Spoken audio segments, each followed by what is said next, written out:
నెత్తి మీద కొట్టకరా, నాకు హెడ్ఏక్ అవుతుంది. నమస్తే అన్న. నమస్తే అన్న. అన్న కేరళ స్టోరీ 2 రాబోతుంది, ట్రైలర్ కూడా వచ్చింది, చూసారా? చూశానన్న, చాలా బాగుంది. సో ఈ ట్రైలర్లో ఏంటంటే ఒక్కొక్క చోట చాలా క్రేజీగా ఉంది, చాలా ఇంట్రెస్టింగ్ ఉంది. సో ఇవన్నీ ఏంటంటే రియల్ స్టోరీస్ లెక్క వస్తున్నాయి కాబట్టి ఖచ్చితంగా ఇలాంటి సినిమాల్ని ఆపడానికి చాలామంది ట్రై చేస్తూ ఉంటారు.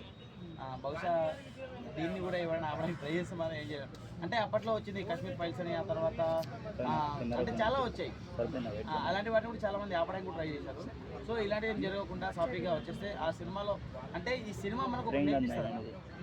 ఏం నేర్పిస్తుంది అంటే చాలా వరకు ఈ సినిమాలు ఏంటంటే కొందరికి ఎలా ఎలా ఉండాలి అని నేర్పిస్తే, కొందరికి ఏంటంటే ఈ సినిమా ఓకే ఇది జరిగిందా అని కూడా తెలియజేస్తాయి, పాత స్టోరీలు తెలియజేస్తాయి. సో ఈ సినిమా కూడా అలాంటివి ఏమైనా ఒక మంచి మెసేజ్ ఇస్తుంది. ఇప్పుడు కేరళ 2 రాబోతుంది అంటే కేరళ మనం చూసుకుంటాం, కేరళకు సంబంధించిన స్టోరీ చెప్పారు.